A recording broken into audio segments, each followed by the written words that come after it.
Вот в целом почти окончилось ремонт дома на улице Ленина.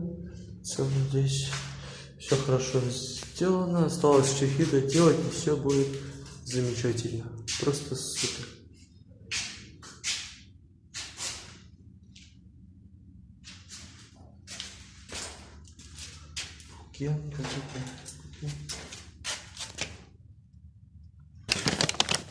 А, это шпаклевка. Ага. Круто. Ой. Просто ништяк. Супер.